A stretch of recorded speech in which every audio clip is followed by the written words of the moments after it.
Companies Act, Section 358, Exclusion of time in limitation period for winding up proceedings. Section 358 of the Companies Act, 2013 provides for a specific exclusion of time from the period of limitation when calculating the time allowed for filing any suit or application on behalf of a company that is undergoing winding up by the tribunal.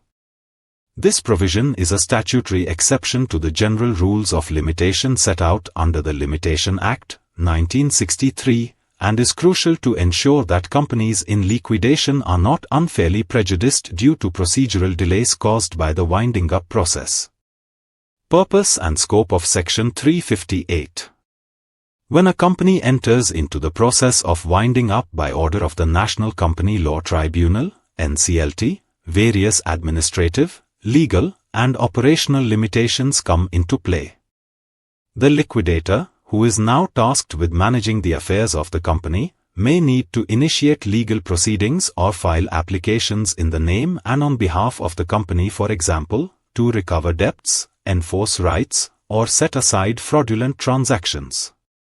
Section 358 recognizes that such actions may be delayed during the initial phase of the winding up process due to the complexity and scale of liquidation activities.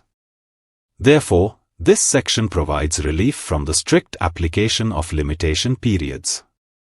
Key elements explained. 1. Overriding effect. The section opens with the phrase, "notwithstanding anything," giving it an overriding effect over the Limitation Act, 1963, which generally governs time limits for filing legal proceedings in India, and any other law for the time being in force that prescribes limitation periods.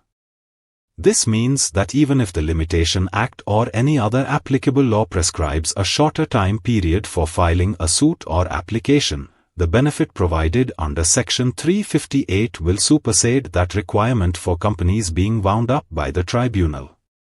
2. Applicability to suits and applications. The benefit of exclusion applies to any suit or application that is filed in the name and on behalf of the company, and the company must be undergoing winding up by the tribunal.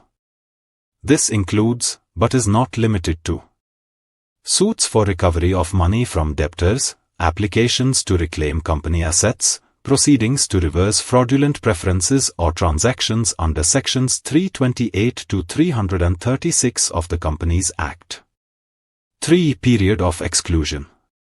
The excluded period begins from the date of commencement of the winding up proceedings, as per Section 357 of the Act, i.e., the date of presentation of the petition for winding up.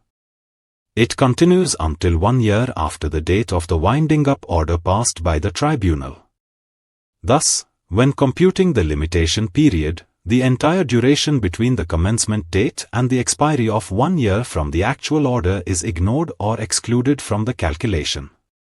Example: if the limitation period to file a recovery suit is 3 years, and the petition for winding up was filed on 1 January 2022 and the order of winding up was passed on 1 June 2022, then the time period from 1 January 2022 to 1 June 2023, 1 year after the order, will be excluded when computing the 3-year limitation period for filing the suit.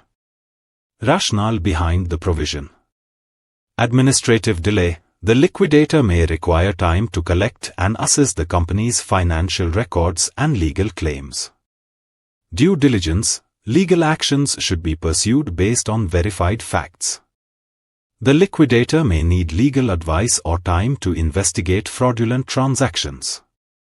Protection of stakeholders' interests. Creditors, workmen, and contributors may suffer losses if the company is barred by limitation from asserting its claims due to time constraints not under its control. Ensuring fairness. The law prevents penalizing companies under winding up merely because procedural complexities delayed the filing of suits or applications. For more details, contact us.